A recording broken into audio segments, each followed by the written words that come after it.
সাথে সাথে খগেন মুর্মু এবং শঙ্কর ঘোষের সঙ্গে মিট করাটাও খুব প্রয়োজন।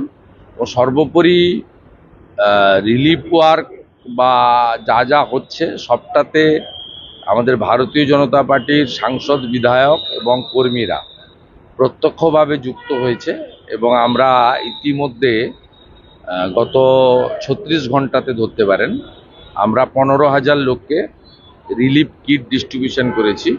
আরও 35,000 লোকের পরিকল্পনা আমাদের আছে।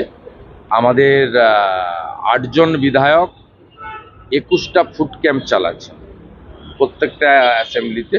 এর সঙ্গে সরকারকে কোঅপারেশন করা আমাদের কর্তব্য। কিন্তু আমি সবচেয়ে বেশি ধন্যবাদ দেব আর্মি এবং এনডিআরএফকে। তারা না থাকলে মৃত্যুর সংখ্যা অনেক বাড়ত। 30 ক্রস করে গেছে। আমার মনে হয় নিখোঁজ আরও অনেকে আছেন। সেই নিখোঁজদেরকেও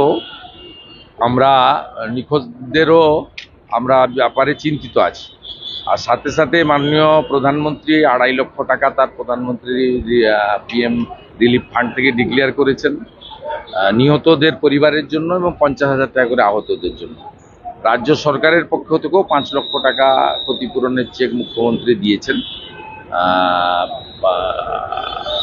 আমরা সাংসদ, বিধায়ক, বিজেপি যারা আছি আমরাও একটা আলোচনা করেছি, সিদ্ধান্ত নিয়েছি আমরাও নর্থ বেঙ্গলে যারা মারা গেছেন তাদেরকে আমরা অর্থ সাহায্য করব এবং আমরা নিজেদের যে ভাতা বেতন আছে আমরা সেটাকে কালেক্ট করছি। বিজেপির এমএলএ এমপিরা আমরা সেটাও আমরা যে কজন আইডেন্টিফাই হয়েছে, এখন অব্দি 23 জন আইডেন্টিফাই হয়েছে।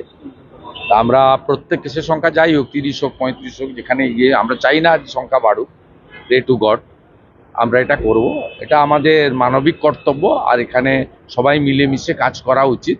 কিন্তু কালকে যেভাবে নাগরাকাটাতে ঘটনা ঘটেছে এখনো পর্যন্ত একজনও গ্রেপ্তার করা হয়নি, এটা অত্যন্ত বেদনার। আমি এফআইআর হয়েছে কাল রাতে, এফআইআর এর কপি ইত্যাদি ব্যবস্থা নিচ্ছি।